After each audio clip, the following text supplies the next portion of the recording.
मरुतः स्तुन्वन्ति दिव्यैस्तवैर्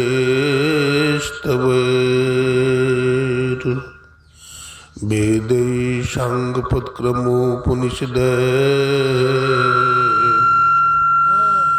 गायन्ति यं सामगाः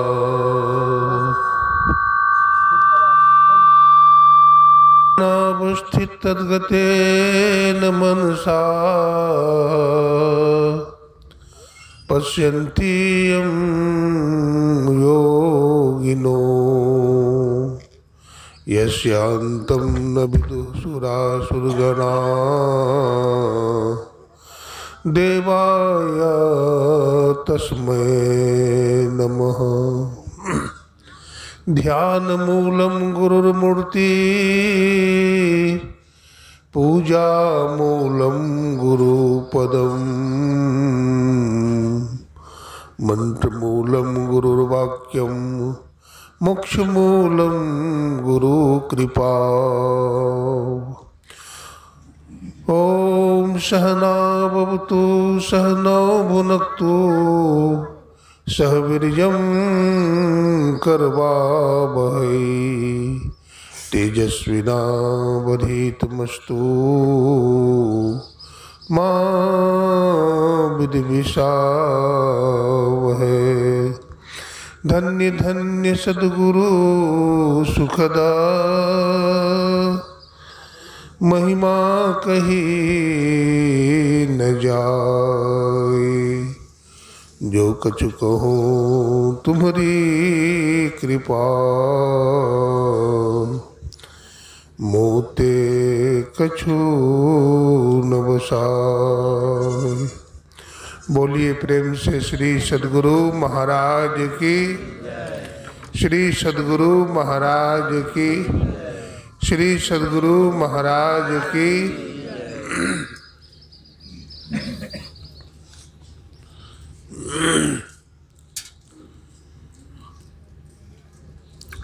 अव्यक्त रूप में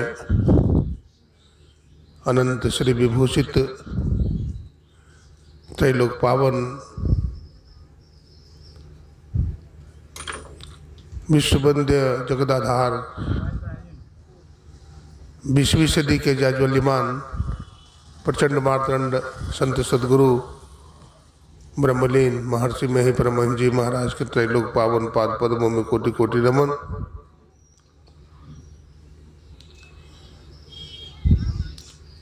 उनके मस्तिष्क स्वरूप ब्रह्मलीन पूज्यपाद महर्षि संत सभी परमहंस जी महाराज, उनके हृदय स्वरूप पूज्यपाद ब्रह्मलीन महर्षि साहिब स्वामी जी महाराज तथा संत मत के वर्तमान आचार्य महर्षि हरनंदन परमहंस जी महाराज के चरणों में कोटि कोटि नमन करते हैं, कोटि कोटि प्रणाम करते हैं। मंच पर हमारे आदरणीय रामेश्वर दास जी तथा हमारे निरंजन जी, जगन्नाथ जी, सत्संग प्रेमी सज्जनों, भक्तिमती माताओं, बहनों, सबों के अंदर विराजमान गुरुदेव को मैं नमन करता हूँ, प्रणाम करता हूँ।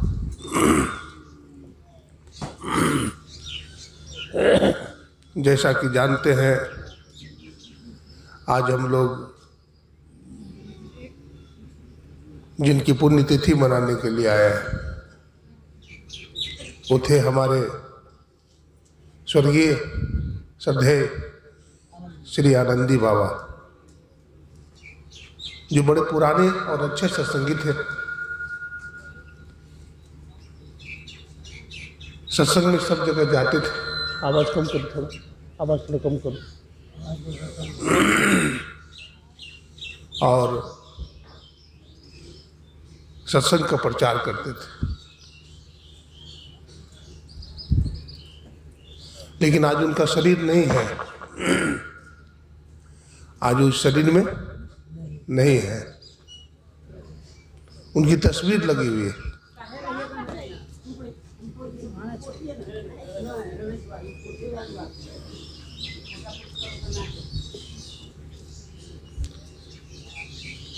शरीर कैसा है, इस पर थोड़ा सा विचार करेंगे। परमपिता परमात्मा ने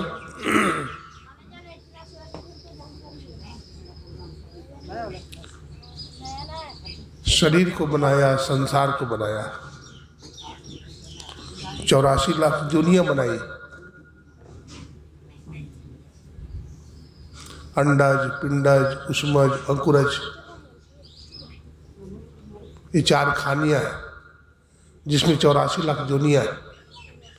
गोस्वामी जी ने और कहा, जलचर थलचर नवचर नाना, जड़ चेतन जीव जहान। उन्होंने कहा 3 तरह का प्राणी, जल में रहने वाला जिसको जलचर कहते हैं, जमीन पर रहने वाले को थलचर कहते हैं, आकाश में रहने वाले को नभचर कहते हैं। इसमें भी 84 लाख दुनिया।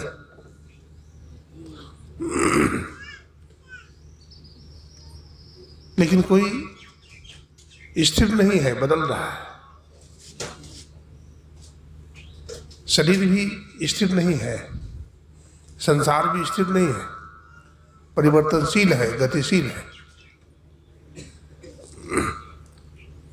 शरीर की 3 स्थिति है। जैसे कोई बच्चा है, उसका जन्म होता है,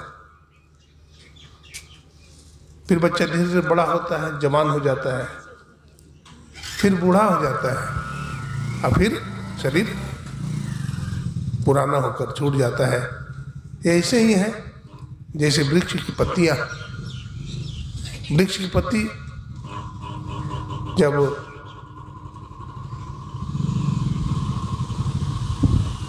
बंद कर दो, उसको भी पुरानी हो जाती है तो पत्ती झड़ जाती न, पत्तियां झड़ जाती है, जमीन पर गिर जाती।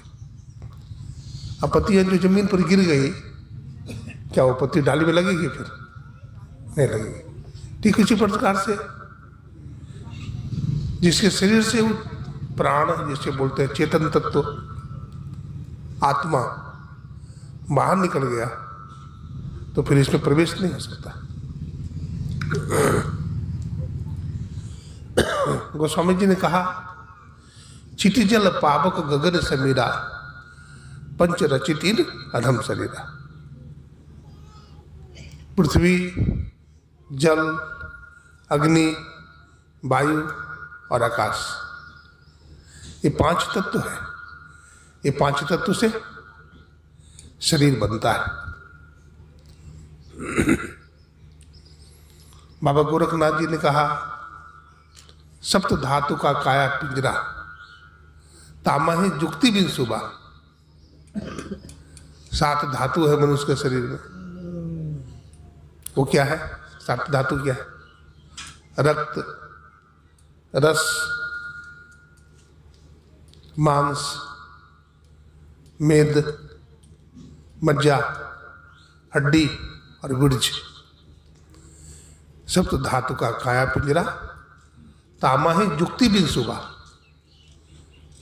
सदगुरु मिले तो बड़े बाबू, नहीं तो परले हुआ। जैसे पिंजड़ा है तो पिंजड़ा में तोता को रखते हैं। पिंजड़ा अलग चीज है, तोता अलग चीज है। जैसे हम लोगों का शरीर है, तो शरीर में जो रहता है, जिसको जीवात्मा बोलते हैं, वो अलग चीज है, और शरीर अलग चीज है। शरीर नष्ट हो जाता है। जैसे व्यक्ति का जब कपड़ा पुराना हो जाता है तो व्यक्ति पुराना कपड़ों को छोड़ करके नया कपड़ा धारण करता है।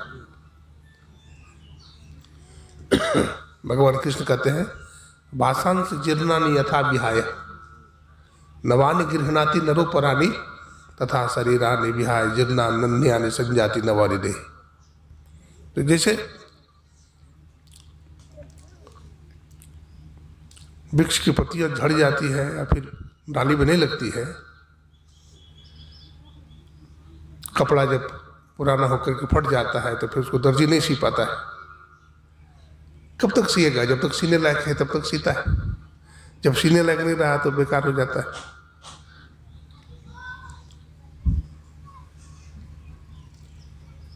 तो शरीर में जो रहता है चेतन तत्व, आत्मा जिसको बोलते हैं,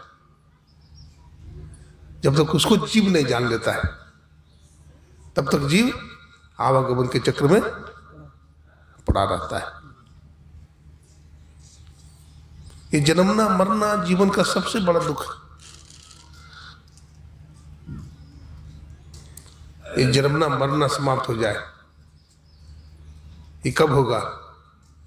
जब हमको आत्मज्ञान हो जाएगा। हमारे गुरु महाराज ने कहा हमारे शरीर पर 3 पर्दे हैं, अंधकार का पर्दा, प्रकाश का पर्दा, शब्द का पर्दा। घटतम प्रकाश व शब्द पट रहे, जीव पर है छा रहे, कर दृष्टि अनुध्वनि जोग साधन, ये हटाना चाहिए। तो ये 3 जो पर्दा है, हम आंख बंद करते हैं तो अंधेरा देखते हैं, है ना? कितना अंधेरा देखते हैं? आप नाप सकते हैं? नहीं नाप सकते हैं, लेकिन अंधेरा देखते हैं। घटवा घोर रे अंधारी, सुरती आंधरी भई। पहाड़ को देखिए काला दिखाई पड़ता है ना? पहाड़ कैसा दिखाई पड़ता है? काला। अंधकार भी काला पहाड़ के समान है। देखिए हिमालय पहाड़ में छेद करना आसान है, लेकिन अंधकार मंडल में छेद करना बड़ा कठिन है। कैसे छेद होगा इसमें? बिना ध्यान करनी होगा। बिना ध्यान का हमारा जो वज्र का पाठ है बंद है। क्या है? बंद है। हमारे गुरु महाराज लिखते हैं पदावली में, गुरु खोलिए वज्र का पाठ, अंधेरी सन्मुख की। हे गुरुदेव, हमारा वज्र का पाठ खोल दीजिए। वज्र का पाठ किसको कहते हैं? दोनों भौमों के बीच में जो खाली जगह वो बंद है। वो क्या है? गली तो चारों बंद भई, हरि से मिलन कैसे जाओ? मीराबाई कहती, गली तो बंद है, रास्ते तो बंद है, तो हरि से मिलने के लिए कैसे जाओ?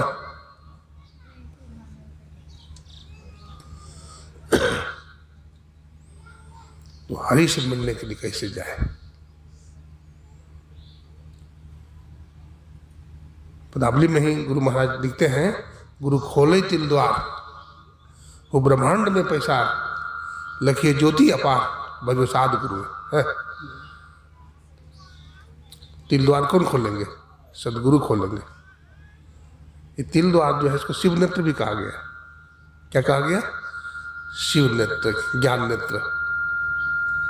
गोस्वामी जी ने कहा, उग्र है विमल विलोचन ही के, अब मिटे दोष दुख भवरजनी के, सुजत रामचरित मणिमानिक, कुपुत प्रकट जब जय जय खानिक, यथा सुवंजन आनंद साधक सिद्ध सुजान, कौतुक देखे है शैलबन, भूतल भूरी निधान।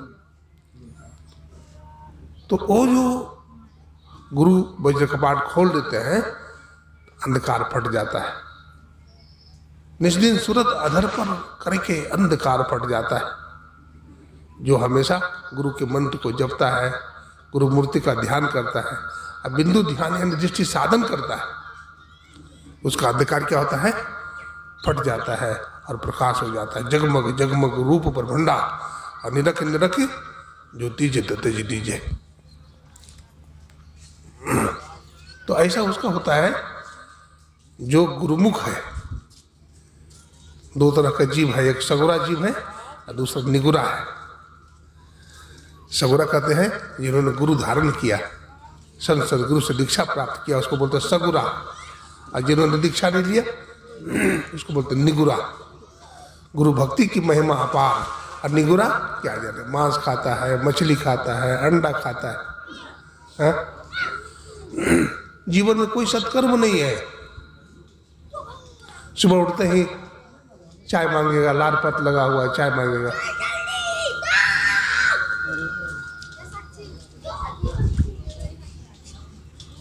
गाली बकेगा।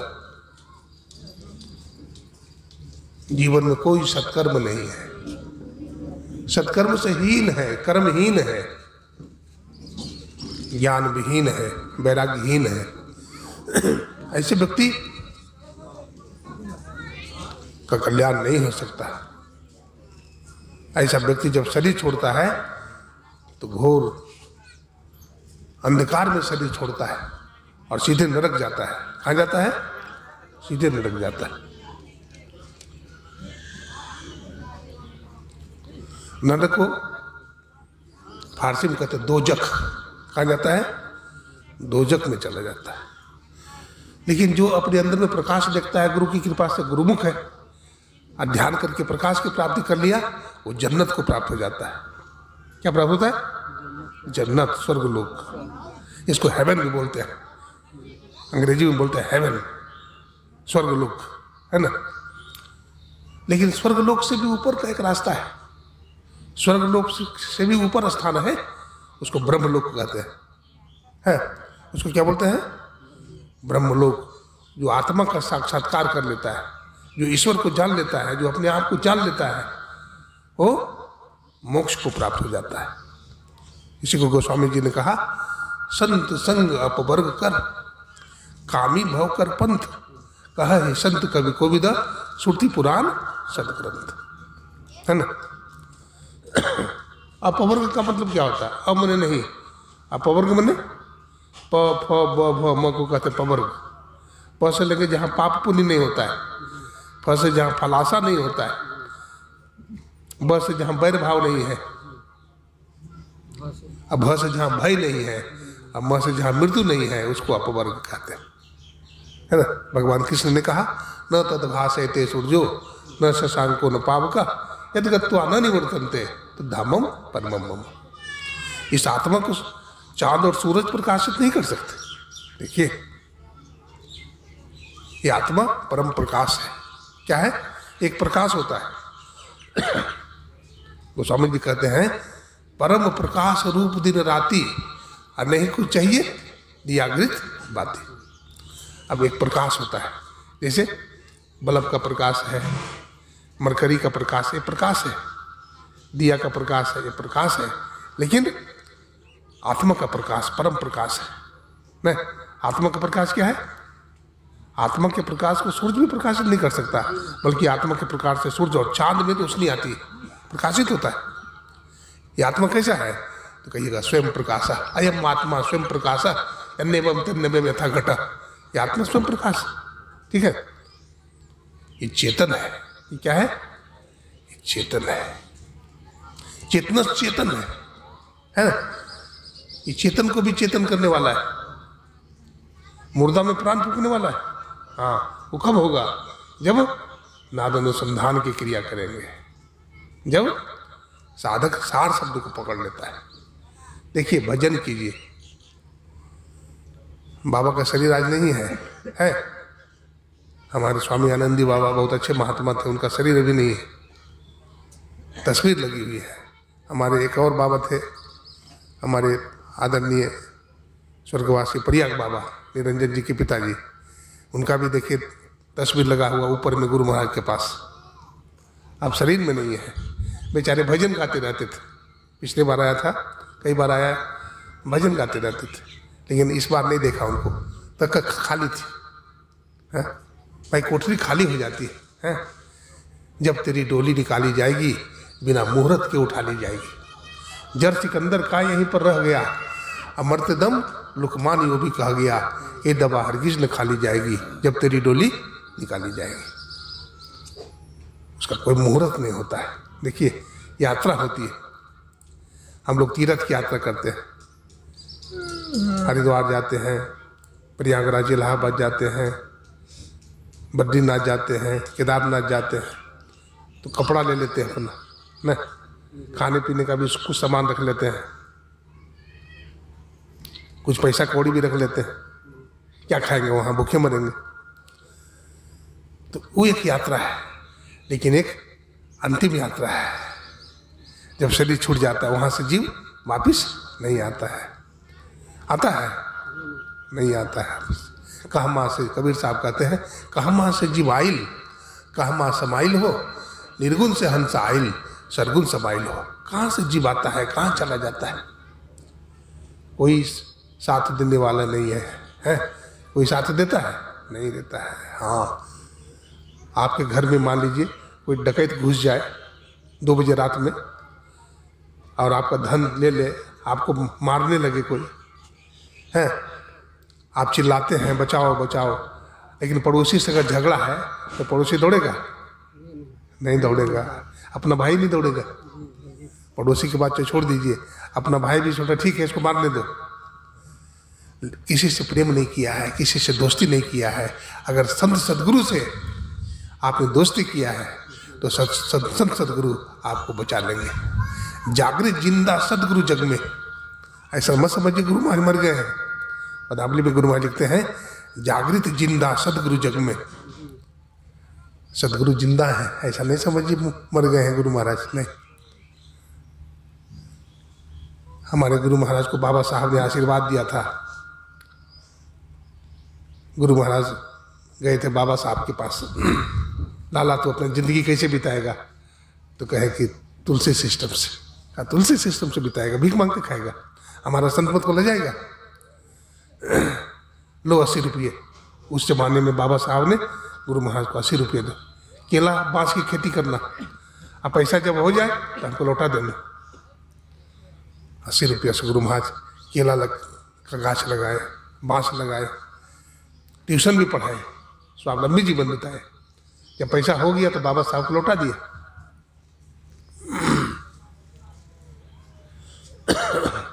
गुरु महाराज ने आशीर्वाद दिया था। तू कहता है कि हम काम धंधा करेंगे, शरीर छूट गया तो भजन कब करेंगे?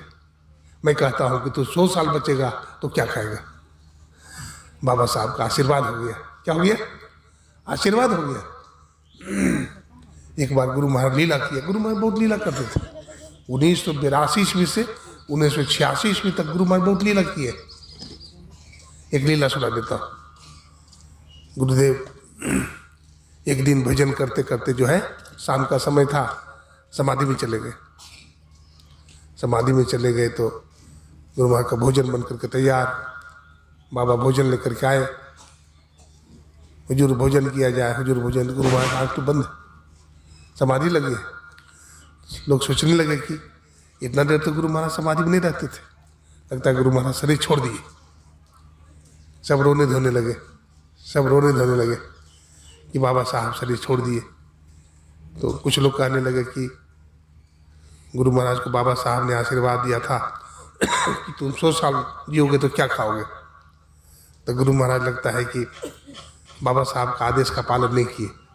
खैर, संत जो है मनमौजी होते हैं, संत पूर्ण होते हैं, पूर्ण काम होते हैं, और चले गए। देखिए, बहुत देर हो गई ये सब बात करते करते, लकड़ी की भी तैयारी होने लगी। हाँ, चंदन की लकड़ी की भी तैयारी होने लगी। अचानक गुरु महाराज अपने शरीर में आ जाते हैं और कहते, तुम क्या समझता है मेहिदास मर गया है, हम 100 साल पूरा करके ही छोड़ेंगे। श्री सद्गुरु महाराज की जय। हम 100 साल पूरा करके छोड़ेंगे। ऐसे संत होते हैं। अनेक संस्मरण है गुरु महाराज का, जागृत जिंदा सदगुरु जग में। ऐसा नहीं समझिए गुरु महाराज मुर्दा है। हम लोग ध्यान करते ही नहीं है, भजन में बैठते हैं तो दुनिया का चिंतन करते रहते हैं। जब भजन में बैठिए तो सब बात भूल जाइए, सब बात भूल जाइए।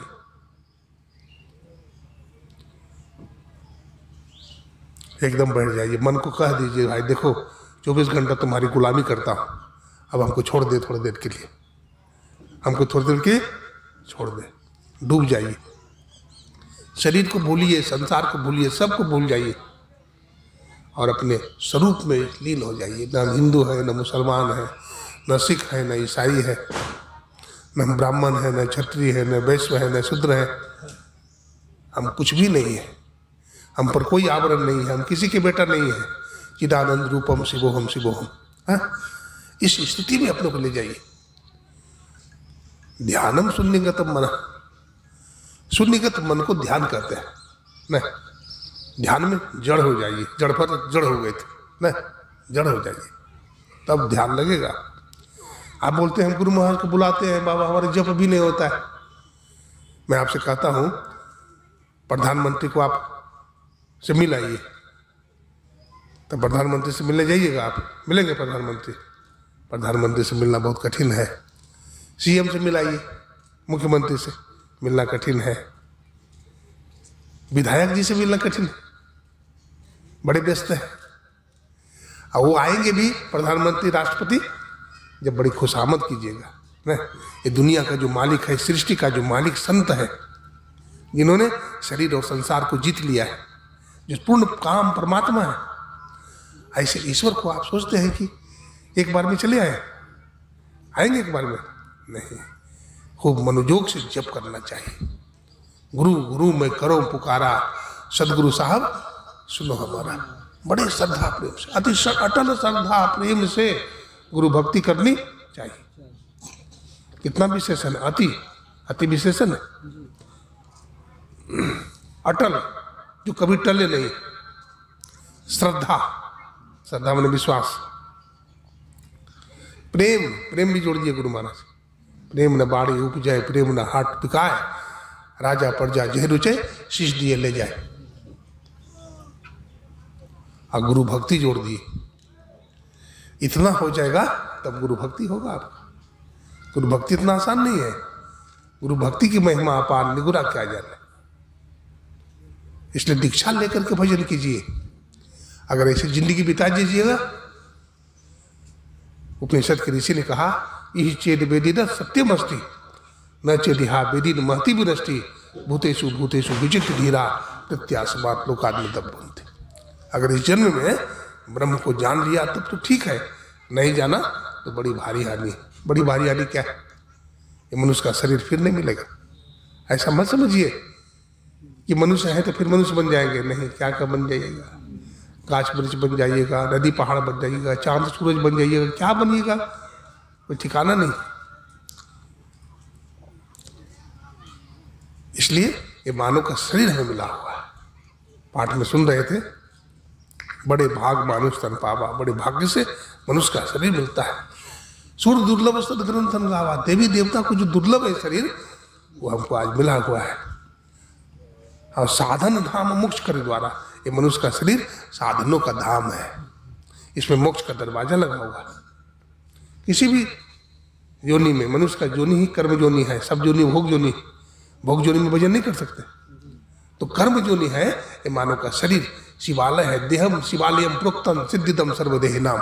मानव का शरीर ठाकुरबाड़ी, ठाकुरबाड़ी को कितना पवित्र रखते हैं, शिवालय को नहीं, देवालय को।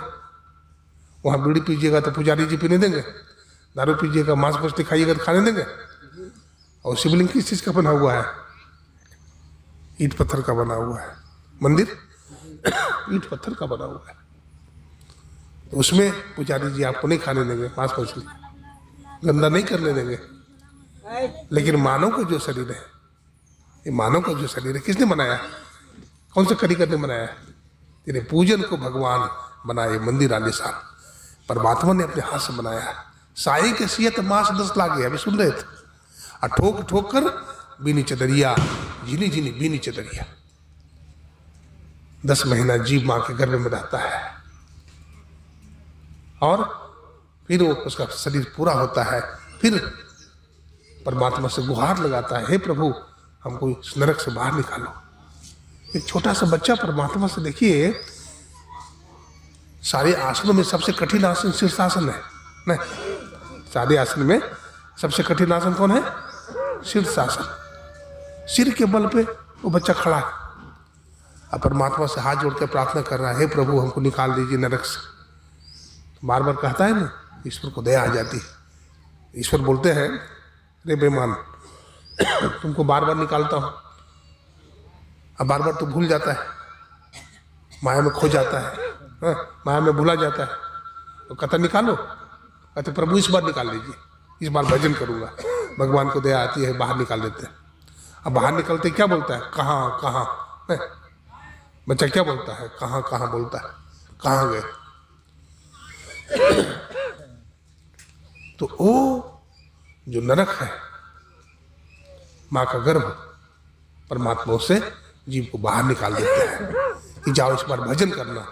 लेकिन हम माया में भूल जाते हैं, हम भजन नहीं करते हैं। कोई काम नहीं देगा, याद रखिए, कोई काम नहीं देगा, सब छोड़ देगा। चाहे बेटा हो, चाहे बेटी हो, चाहे पत्नी हो, चाहे सगे संबंधी हो, चाहे सगे मित्र हो, कोई भी हो, सब छोड़ने वाले हैं। सब स्वार्थी हैं। सुर नर मुनि की यह सब रीति, स्वार्थ लागी करे सब प्रीति। स्वार्थ है तब तक प्रेम है, और स्वार्थ जहाँ खत्म हो गया तो प्रेम खत्म हो गया। लेकिन आप अगर सत्संगी हैं, भजन करते हैं, ध्यान करते हैं, अच्छा अच्छा कर्म करते हैं, तो परमात्मा आपकी सहायता जरूर करेंगे। एक कहानी कहता हूँ, ध्यान से सुनिए। श्री सद्गुरु महाराज की बढ़िया से सुनिए। एक चक्रवर्ती राजा था। तो चक्रवर्ती राजा निसंतान था, बहुत दुखी रहता था। लोगों से कहता था कि मैं बहुत दुखी हूं, हमें सब कुछ है लेकिन संतान नहीं।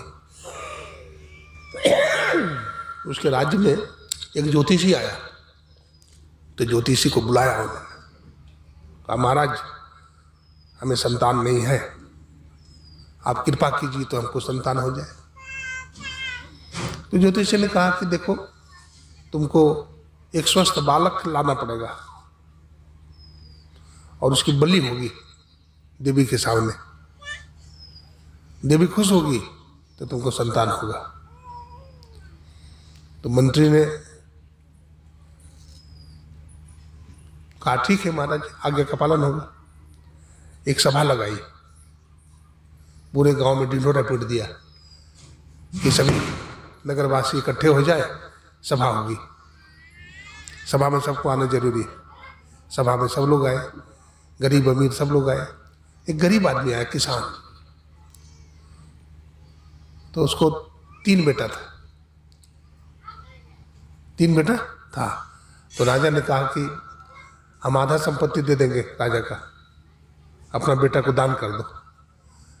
तो एक मिल गया किसान, बोला ठीक है, हमको 3 बेटा है, एक को दान कर दिया, हमारी गरीबी भी दूर हो जाएगी, राजा का प्राण भी बच जाएगा। दे दिया। अब जल्लाद उसको लाया, जल्लाद लाया, खंबा में बांध दिया, देवी के पास ला करके उसको नहलाया धुलाया, नया कपड़ा पहनाया, तिलक लगाया, गले में माला डाला फूल का। उसके बाद तलवार लेकर खड़ा हो गया उसका गर्दन काटने के लिए। और लड़का अलमस्त बैठा हुआ था, कोई चिंता नहीं, कोई टेंशन नहीं, हंस रहा था, मुस्कुराहट थी चेहरा पे। वो लड़का मिट्टी से 3 दीवार बनाया, 2 दीवार बनाया। एक दीवार को बनाकर तोड़ दिया, फिर दूसरा दीवार को भी तोड़ दिया। बड़ा खुश है, बड़ा हंस रहा है। तो राजा पूछा, अरे बालक, तू हंस रहा है, तुम्हारा गर्दन काटा जाएगा, तू हंस रहा है अभी, बड़ा खुश है, लापरवाह है, क्या बात है? बोला हाँ, मैंने दुनिया को देख लिया है। बोला क्या देख लिया है? तो तूने एक मिट्टी का दीवार बनाकर तोड़ क्यों दिया एक दीवार? बोला हाँ, तोड़ दिया। मैंने सुना था कि माता पिता अपने बच्चा को बड़ा प्रेम करते हैं, लेकिन हमारा माता पिता ने हमको बेच दिया धन के लिए, इसलिए इस दीवार को मैंने तोड़ दिया। बोला दूसरा दीवार क्यों तोड़ा? बोला दूसरा मैंने ये भी सुना था कि राजा अपने प्रजा को पुत्र के समान प्यार करती है, लेकिन राजा को देखा अपने प्राण बचाने के लिए हम पर तलवार चला रहा है, तो इस दीवार को भी तोड़ दिया मैंने, इससे भी निराश हो गया। बोला तीसरा दीवार मैंने नहीं तोड़ा है, तीसरा दीवार को मैंने नहीं तोड़ा, वो जो कहते हो रखा। बोला क्यों? बोला परमात्मा पर मुझे पूरा विश्वास है, जो तलवार उठाए हुए है, तो परमात्मा से मैं प्रार्थना करूंगा, हे परमात्मा हमको बचा लो। राजा का हृदय बदल गया, राजा को ज्ञान हो गया। बोले बड़ा ज्ञानी है बच्चा, हे जल्लाद इस पर तलवार मत चलाना, इससे हमको ज्ञान मिल गया है, हमको संसार से वैराग्य हो गया है। उसकी जान बच गई। जाको राखे साइया, मार सके न कोई, बाल न बाकर कर सके जो। अब राजा की बुद्धि बदल गई, कहीं तो बलि दे रहा था, अब उसको बेटा मान लिया। राजा को बेटा तो था नहीं, अब भगवान ने कैसा दिमाग को बदल दिया उसको बेटा मान लिया और उसको राजा बना दिया। हाँ, सिंहासन दे दिया, राजा बना दिया, राजगद्दी सौंप दिया और बैरागी बन गया, जंगल चला गया भजन करने के लिए। देखिए, तो संसार के लोग छोड़ेंगे, संसार छूटने वाला है, इसलिए भजन कीजिए। अभी सुन रहे थे, नर्तन भाव बारिद कर बेरो, मनुष्य के शरीर से ही भजन कर सकते हैं आप। ये मनुष्य का शरीर कैसा है? तो गोस्वामी जी ने कहा नाव है। क्या है? मानव का शरीर क्या है? नाव है। नर्तर भाव बारिद कर बेरो, सरमुख मरुत अनुग्रह मेरो, करण धार सदगुरु नावा, दुर्लभ साज सुलभ करी पावा। मनुष्य का शरीर नाव है, संत सदगुरु मल्लाह है और ईश्वर की कृपा अनुकूलित वायु है। ये तीनों का जब साथ हो जाता है तो जीव भवसागर से पार हो जाता है। पहले देखिए, संत सदगुरु जब नाव में बैठ जाते हैं तो परमात्मा की कृपा भी अनुकूलित हो जाती है। हाँ, संत सदगुरु जैसे नाव पर बैठते हैं, जैसे ही जीव दीक्षा लेता है, दिशा लेकर के ध्यान भजन करता है, तो सतगुरु सतगुरु निधि पुकारत, चीजत पाप समूह है, सदगुरु रूप ये में धारत, काम क्रोध मद लोभ दया, काम क्रोध लोभ मोह सब नष्ट होने लगता है। हाँ, सब नष्ट होने लगता है, मन में बड़ी शांति मिलती है। आप भजन करके देखिए, हम लोग भजन नहीं करते। ब्रह्ममुहूर्त का समय है, ब्रह्ममुहूर्त में जागिए। है, हमारे गुरु महाराज कहते हैं, क्या सोबत गप लगती है मारे, जाग जाग मन मार, या धन धारण कुटुंब का बेला, सब स्वार्थ के चेहरे, सब स्वार्थ है। दुनिया में कोई नहीं साथ देगा, इस दुनिया में कोई साथ नहीं देगा। जब तेरी डोली निकाली जाएगी, बिना मुहूर्त के उठा ली जाएगी। इसलिए आपका भजन साधन सत्कर्म ही आपका संगी साथी है। इसलिए भजन का अभ्यास करना चाहिए। ब्रह्ममुहूर्त में उठिए तो उठ करके ध्यान कीजिए, अपराह्न काल में थोड़ा देर ध्यान कीजिए, जब सूर्यास्त होने लगे तो बैठिए, थोड़ा देर बैठ करके ध्यान कीजिए। गुरुदेव ने कहा, सांझ भय गुरु सुमरो भाई, सुरत अधर ताराई। सांझ का समय हो गया है, अब बैठ करके क्या करना चाहिए? संध्या करनी चाहिए, ध्यान करना चाहिए। अगर ध्यान कीजिएगा, सत्संग कीजिएगा, इसका संस्कार कभी खत्म नहीं होगा, नष्ट नहीं होगा। कबीर साहब ने कहा, भक्ति बीज भी निशय नहीं, जो जुग जाए अनंत, ऊंच नीच घर जन्म ले, तब वो संत को संत। ये भक्ति रूपी बीज अगर पड़ गया। अच्छा, भक्ति रूपी बीज कब पड़ता है जानते हैं? जब जीव दीक्षा लेता है। जब जीव संत सदगुरु से दीक्षा लेता है, उसी दिन जन्म होता है उसका। जब दीक्षा लेता है तो गुरु उसको मंत्र देते हैं, मंत्र देने के बाद ध्यान करने के लिए आसन बताते हैं, वो बैठता है, अब फूल माला हाथ में लेता है, ध्यान करने के लिए कहते हैं। तो जिस समय ध्यान करता है, उसी समय जो संत सदगुरु होते हैं उसके हृदय में बैठा करके बैठ जाते हैं, तो वहीं भक्ति बीज जम जाता है ना? यही भक्ति बीज है। भक्ति बीज बिनिशय नहीं, जो जुग जाए अनंत, ऊंच नीच घर जन्म ले, तब वो संत को संत। तो ये भक्ति बीज है, इसका नाश नहीं होता है। इसलिए देखिए, बापे पूत परापत घोड़ा, नहीं कुछ हो तो थोड़ा में थोड़ा। हमारे स्वर्गीय श्रद्धे आनंदी बाबा, उन्हीं का सुपुत्र है हमारे आदरणीय श्री केदारनाथ बाबू और श्री जयनाथ बाबू। अब देखिए, आनंद थे, हैं? आनंद बाबा, आनंदी बाबा। तो आनंद का पुत्र अमरनाथ ही तो हो सकते हैं। आनंद के पुत्र अमर ही होंगे, अमरनाथ है और जयनाथ है, सदा जय जयकार जिनकी होगी, है। तो ये आनंद के दो पुत्र हैं। तो हम भी अपने जीवन में आनंद को प्राप्त किए।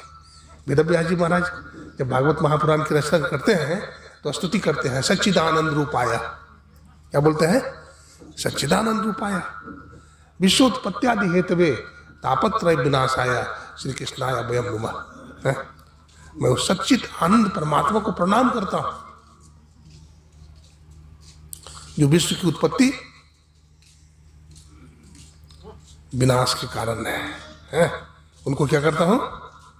प्रणाम करता हूं। तो हम सच्चित आनंद है ना? इसलिए महात्मा बोलते हैं सच्चित आनंद भगवान की जय। महात्मा लोग बोलते हैं। तो सत्य है, चित्त है और आनंद है ना?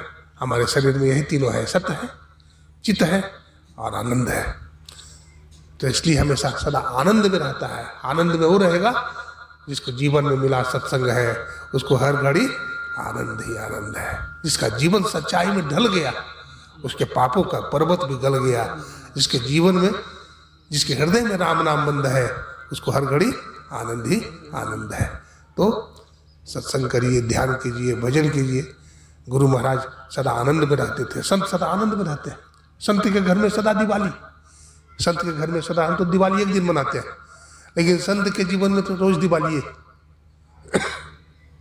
जो प्रकाश मंडल में चले गए, शब्द मंडल में चले गए, है ना? निज घर में निज प्रभु को पावे, अति हुलसावे ना। अद्भुत अंतर की डगरिया, जहाँ पर चलकर प्रभु मिलते, दाता सदगुरु धन्य धन्य जो राह लगा देते। एक गुरु महाराज का संस्मरण सुना देता हूं। जिसको कोई बचाने वाला है उसको संत सदगुरु बचा लेते हैं। हाँ, संत सदगुरु पर विश्वास, हम लोग विश्वास नहीं करते हैं। हम लोग पदार्थ में पढ़ते हैं, एक सर्वेश्वर पर अचल विश्वास, पूर्ण भरोसा, अपने अंदर में उनकी प्राप्ति का दृढ़ निश्चय रखना, सदगुरु की निष्कपट सेवा, सत्संग और दृढ़ ध्यानाभ्यास, ये पांचों को मोक्ष का कारण समझना चाहिए। एक थे पूर्णिया जिला के सत्संगी, था पूर्णिया जिला के रहने वाले थे। उनका नाम था सियाराम यादव। क्या नाम था? सियाराम यादव। वो बहुत पक्के सत्संगी थे। गुरु महाराज उनको बहुत मानते भी थे।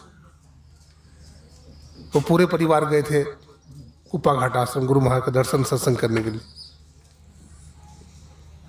तो सत्संग में बैठे थे पति पत्नी दोनों। सियाराम यादव उनकी धर्मपत्नी सत्संग में बैठे हुए थे और उनकी दो बेटी थी, एक 7 साल की थी और एक 9 साल की। तो दोनों बेटी और जो संगी साथी आए थे उसके साथ नहाने चली गई गंगा जी। और गंगा जी की धार बड़ी तेज। जो 7 साल की बेटी थी, छोटी बेटी, वो पानी की धार में बह गई। अब क्या करें? लोग चिल्लाने लगे, लेकिन धार बड़ी तेज है, बहते बहते जा रही है।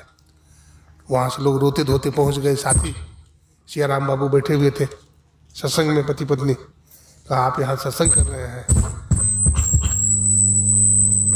आप यहाँ सत्संग कर रहे हैं और आपकी बेटी गंगा की धार में बह गई।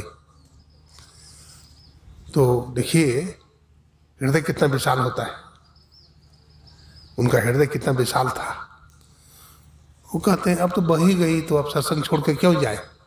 अब क्या जाके करेंगे? अब तो बह गई, अब सत्संग क्यों छोड़े? अब सत्संग करके ही जाएंगे। सत्संग में बैठे रह गए।